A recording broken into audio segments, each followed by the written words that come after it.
My name is Bill Dixon. I'm a fourth-generation newspaper man and the owner, publisher, and janitor of the Tribune Recorder-Leader located at 43 South Elk Street in Sandusky.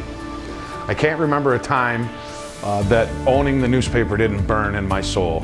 Until I was the age of 9, I was raised to be the publisher of the Sandusky Republican Tribune, my grandfather and great-grandfather's newspaper title. I still remember when the decision was made to sell the newspaper outside the family in 1974. I was 9 years old, and I still remember how mad I was. I resolved on that day that I would somehow rise up through the ranks and take over the family title. Well, I guess I was 10 or 12 years old when I had my first paper route, and I joke now that I have my very own paper route. But yeah, I delivered the Times-Herald, the Free Press, and the Detroit News when I was a kid. We've always sort of had ink in the veins, so to speak. Sundays and Tuesdays were bad. Sunday was a big paper, and Tuesdays was when all the grocery store ads used to come out when I was a kid.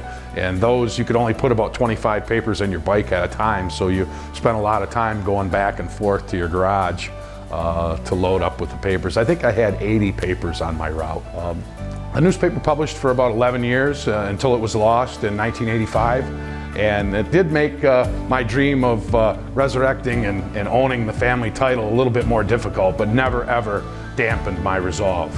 Along came a time in 2003 when I believed that the resurrection of the Tribune was possible, and we were able to pull that off. Things went very well for us. We were welcomed back to the community with open arms through both readership and advertising support. Through that great community support, we're able to purchase the competitor newspaper in Deckerville in 2010 and also the competitor's paper in Marlette in 2014. We combined all three newspapers into a single title later that year in 2014, and we now have the Tribune Recorder-Leader located in Sandusky. In 2015, we were able to come back home to 43 South Elk Street on Sandusky's main street.